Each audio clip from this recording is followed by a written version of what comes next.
Gitu loh. Kalau camatnya baik, kalau gubernurnya baik, wali kotanya baik, gubernurnya baik, pasti aman tuh. Ibu kotanya provinsinya itu aman. Nah kalau presidennya amanah, jujur, nggak bohong, amanah, takut sekali kepada Allah. Ada Allah di hatinya, ada Nur Muhammad di hatinya. Wallahi demi Allah pasti makmur negaranya.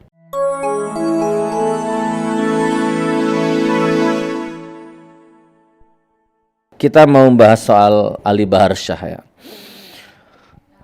Ali Bahar Shah ditangkap Bareskrim pasal berlapis yang melaporkan siapa tadi Mu'anas Aidit, kurang lebihnya begitu, ujaran kebencian, penghinaan kepada penguasa ya, presiden goblok lah intinya ya. Kita akan bahas masalah itu. Oke, kita ngalir saja. Sesuai improvisasiku lah ya, bagaimana lah, mudah-mudahan video ini bermanfaat insyaallah, amin amin ya rabbal alamin. Jadi gini saudaraku, kita akan membahas dari berbagai macam sudutnya kan gitu ya. Pertama, Ali Bahar Shah itu sebenarnya anak baik gitu. Oke, sebelum saya ngomong, saya putarkan satu video dulu. Video ini gak ada hubungannya sama Ali Bahar Shah, nggak ada hubungannya sama kontennya Ali Bahar Shah ya, nggak ada hubungan.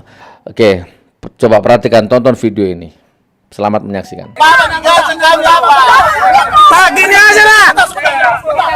Sama-sama di rumah lah kita, tapi PNS nggak usah digaji. Mau nggak?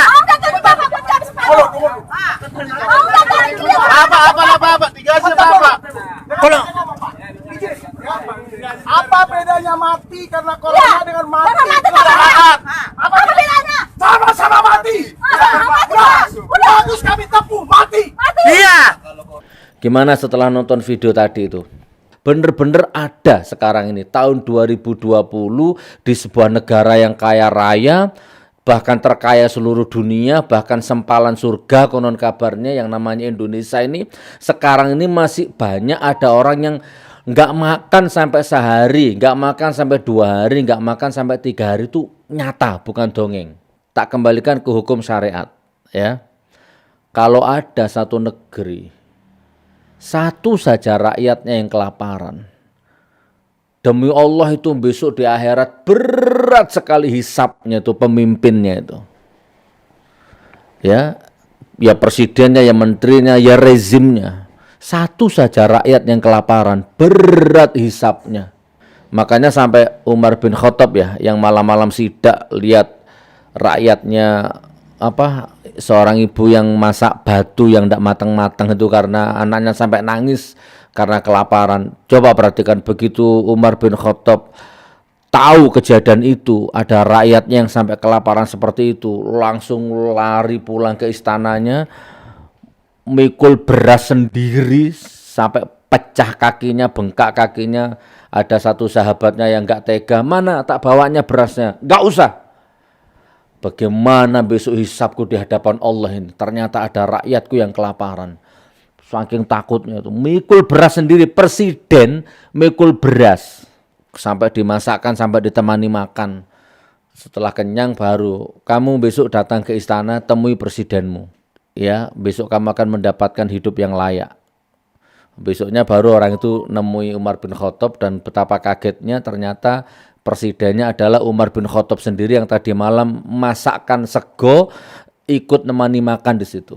Gitu saudaraku ya, itu satu video saja, silahkan dikembangkan cakrawala pikiranmu ya, silahkan. Ya hutangnya, korupsinya, mangkraknya, bohongnya, nipunya, modusnya, hoaknya, macam-macam. Nah itulah kondisi negeri ini, kondisi bangsa ini. Nah sekarang saya kembali ke Ali Bahar Shah. Kalau ada rumah tangga berantakan yang secara logika yang bisa didekati secara hukum ya, itu yang bisa diminta pertanggungjawabannya adalah suami. Karena kenyang kelaparnya seorang anak, ya, kenyang lapar bahagia derita seorang anak, seorang istri itu ada di tangan suami, tanggung jawab suami. Ar-rijalu qawwamun 'alan nisa. Nah, aman tidaknya RT itu tergantung RT-nya, tergantung RW-nya, kecamatan tergantung camatnya. Pokoknya dan ada satu hukum gravitasi, ada satu hukum alam teman ya. Dimana kalau Anda lemparkan benda ke atas pasti jatuh ke bawah. Dimana kalau antum celupkan tanganmu ke air pasti basah. Antum masukkan tanganmu ke api pasti terbakar. Hukum alam, sunnatullah, hukum pasti. Nah, jadi kalau suami baik, suami soleh, suami jujur, pasti bahagia rumahnya, bahagia rumah tangganya. Ya kan, kalau RT-nya baik, RT-nya soleh, wah pokoknya jujur, amanah, takut kepada Allah, pasti aman RT-nya. Kalau ada desa yang baldatun, thayyibatun, warabun ghafur, pasti lurahnya baik, amanah. Gitu loh. Kalau camatnya baik, kalau gubernurnya baik, wali kotanya baik, gubernurnya baik, pasti aman tuh. Ibu kotanya, provinsinya itu aman. Nah kalau presidennya amanah, jujur, nggak bohong, amanah, takut sekali kepada Allah, ada Allah di hatinya, ada Nur Muhammad di hatinya, wallahi demi Allah pasti makmur negaranya. Demi Allah, itu hukum alam soalnya.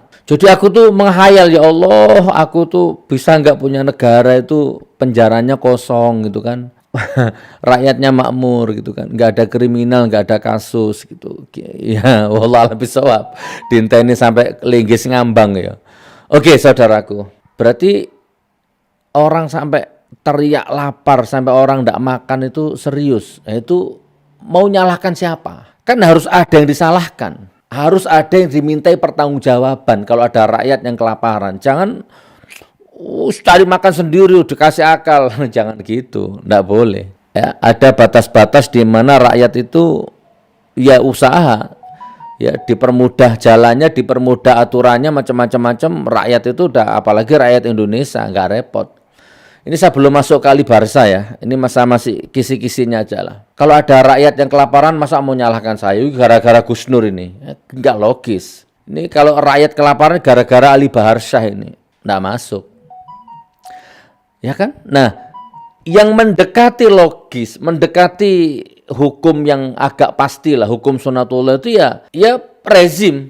Kan iya, siapa lagi yang semua kekuasaan di tangannya kok? Gitu kan. Coba ndak ada koruptor, hukum ditegakkan, nggak ada carut marut, dilindungi semua antar agama, Kristennya aman, Islamnya aman, Budanya aman, gerejanya aman, Islam semuanya makmur, betul-betul khalifah sebagaimana khalifah yang dulu-dulu gitu. Nah, kan nggak mungkin seperti ini dan rakyat nggak mungkin membenci pemimpinnya. Oke, saudaraku, itu kisi-kisinya ya. Nah, sekarang saya akan bahas Ali Baharsa. Poin pertama.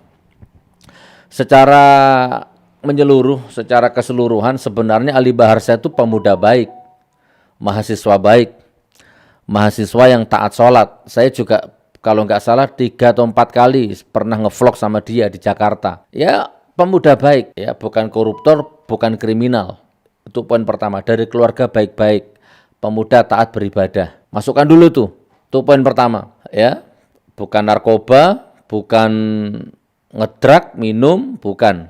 Ya, bukan anak gelandangan, bukan anak yang mabuk-mabuk, itu bukan. Yang kedua, saya selentingan sih, saya belum lihat secara detail, tapi saya dengar Ali Baharsa itu dikena pasal berlapis, ya, ujaran kebencian dan salah satunya ada pornografinya. Wallah lebih shop. Mungkin diadakan pendalaman lebih lanjut, mungkin ya, handphonenya atau laptopnya katanya ada pornonya. Nah ini saya bukan orang hukum, tapi ini kok kayaknya janggal ya, ini nggak masuk. Sejak kapan orang nyimpen video porno di handphone, di laptop, terus kena pasal itu sejak kapan? Apa anggota DPR itu kira-kira laptopnya, handphonenya nggak ada video pornonya? Di gedung MPR, gedung DPR itu. Ini saya ngomong secara umum. Atau bila perlu misalkan, mohon maaf ya, oknum lah ya, oknum polisinya lah misalkan. Apa nggak ada polisi yang di handphonenya atau di laptopnya itu ada pornonya? Nah kalau di handphoneku saya jamin insya Allah, demi Allah wallahi wa rasul wa nabi, insya Allah nggak ada, steril. Laptopku nggak ada, karena handphone ini orang banyak yang megang, ya. Ada admin 1, 2, 3 yang megang ini. Jadi sejak kapan orang nyimpen video porno di laptop itu kena pasal tuh, sejak kapan? Kecuali nge-share baru.